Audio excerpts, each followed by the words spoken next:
A student I was working with could not, for the life of him, remember how many sides a pentagon had.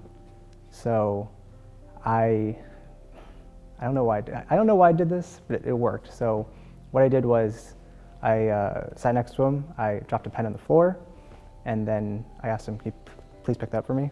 He did, and then I gave him a high five. And then immediately after that, I dropped it again. I asked him to do that same thing, pick it up, high five.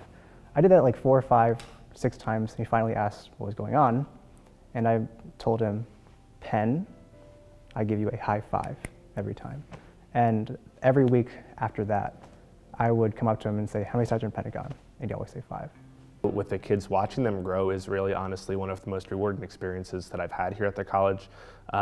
I've seen kids who are struggling and having F's and D's in their classes boost their grades up to B's and A's. There was one instance where a student was wearing a William & Mary t-shirt, and that's always fun to see because even though we're in Williamsburg, they don't really have an understanding always of the campus and what that means. So I remember asking him, like, "Oh, like, what's your tie to William & Mary?" And he's like, "What's William & Mary?" We'll play games with the kids, whether that's a sport or athletic activity, or we'll talk to them about their days and like problems that they're having. Sometimes they ask for relationship advice. Just seeing them grow and have their own identity over time is just really interesting to hear about their passions and what they're excited about, and just seeing them develop their own sense of self has been really a fulfilling part for me. I mean, one week the one girl came up to me and she asked me how to ask a boy out one week, and then the next week she came back and she asked how to break up with this boy. So I mean, it's definitely, it comes in waves, but we try our best. A few weeks ago, I was working with a student. We were supposed to write a short story, and the main character, he decided was going to be a basketball player. I asked, "Do you like basketball?"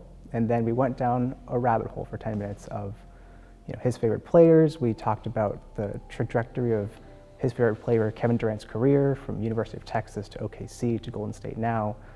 We talked about the controversy of him leaving OKC for Golden State. And that wasn't anything academic, but it created a relationship between a student at War Hill and a student at William & Mary. He understood that someone at William & Mary isn't this hotshot college student. He's just another normal person. And in that little relationship, he understands that college is an option for him too.